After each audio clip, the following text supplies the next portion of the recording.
video, we talked about linear dependent and linearly independent set of vectors, and we tried to show that uh, one of the definitions of the linearly dependent set of vectors is that when we have a linear combination of vectors of all the vectors in the set, and if we are able to generate vector 0 without taking all the scalars to be 0, which means that if you are taking the linear combination, if you take all the scalars to be 0, then definitely you can create a 0 vector.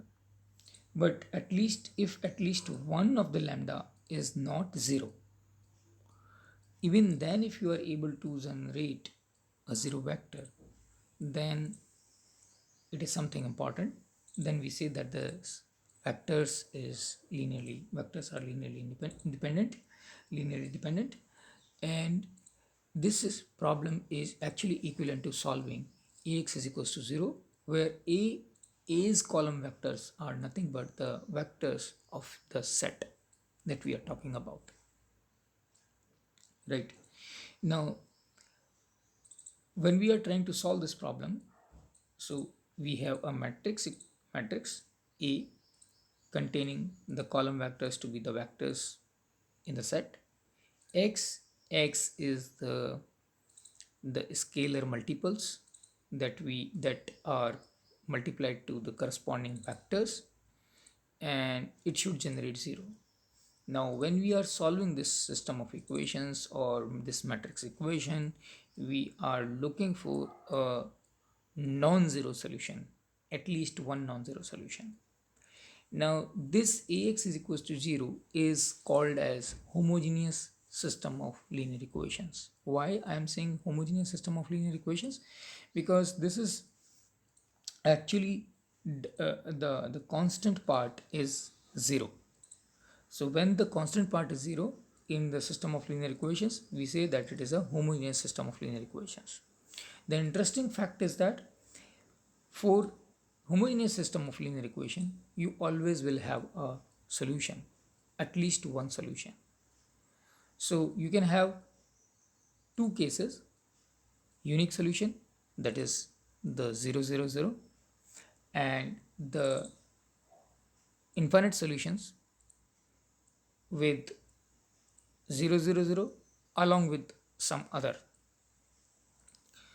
So whenever we are looking for a linearly dependent, then we are actually looking for this system of or this system of linear equations, and we are trying to find out whether it has infinite number of solutions. Now basically what it means that the vectors, when we are solving Ax is equals to 0, we are trying to find out what are those linear combinations, what are those scalars which can generate a 0 vector. So so this 0 vector, when you are going to solve, we have already talked about, like when we are trying to solve Ax is equals to b, Ax is equals to b is solved only for the pivot elements. If it is solved only for the pivot elements, then we get the particular solution, xp. And if we are solving the homogeneous system of linear equations, then we are getting homogeneous solution, which is trying to find out all those solutions which can generate 0 vector, because 0 is not affecting the solution. So the complete solution is given by xp plus xh vector.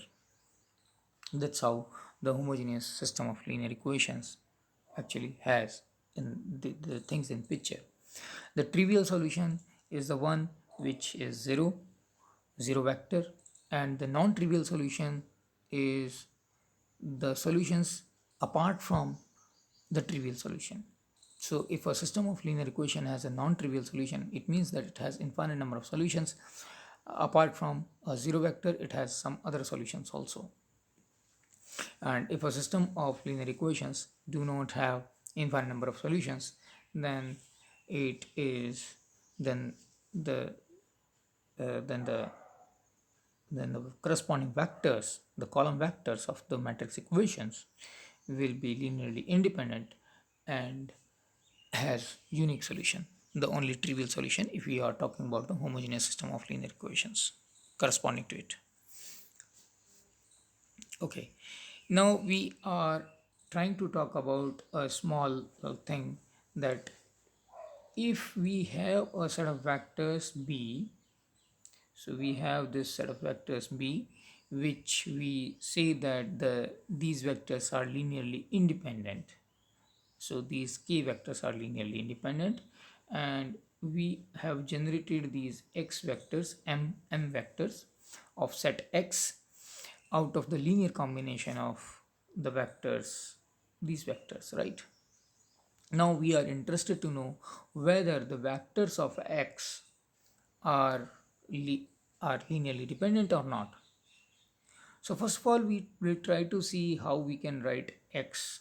Any vector x can be written as the linear combination of vectors of b. So let us suppose that if we write b as a matrix which contains the b1, b2, bk in columns. So if we assume that, then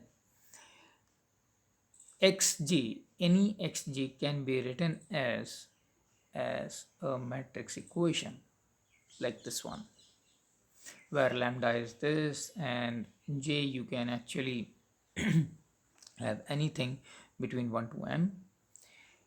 So in other words, if we combine all these xj's and write it in a matrix form, we essentially will get this beautiful uh, matrix thing.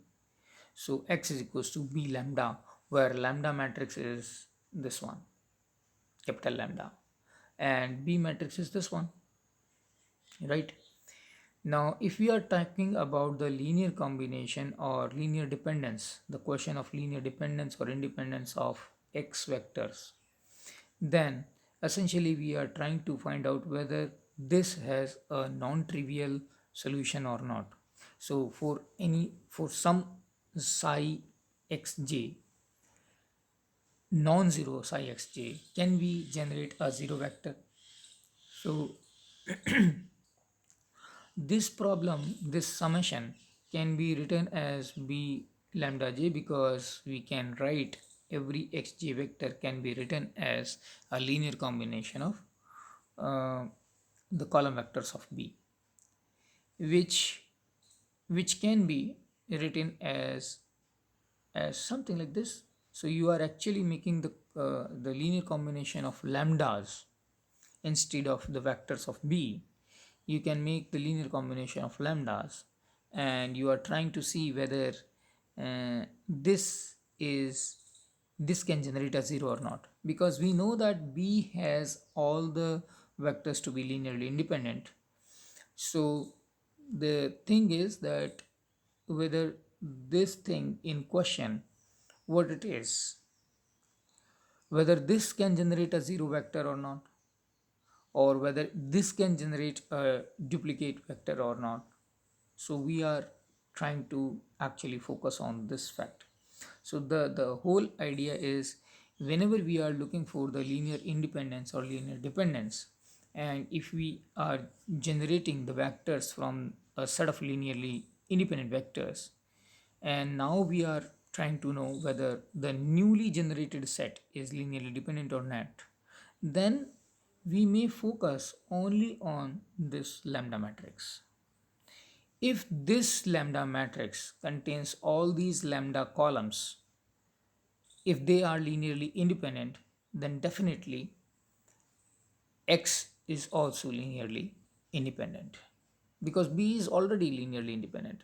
So the whole responsibility of being linearly independent lies with lambdas. So that is the crux of this result. So thank you.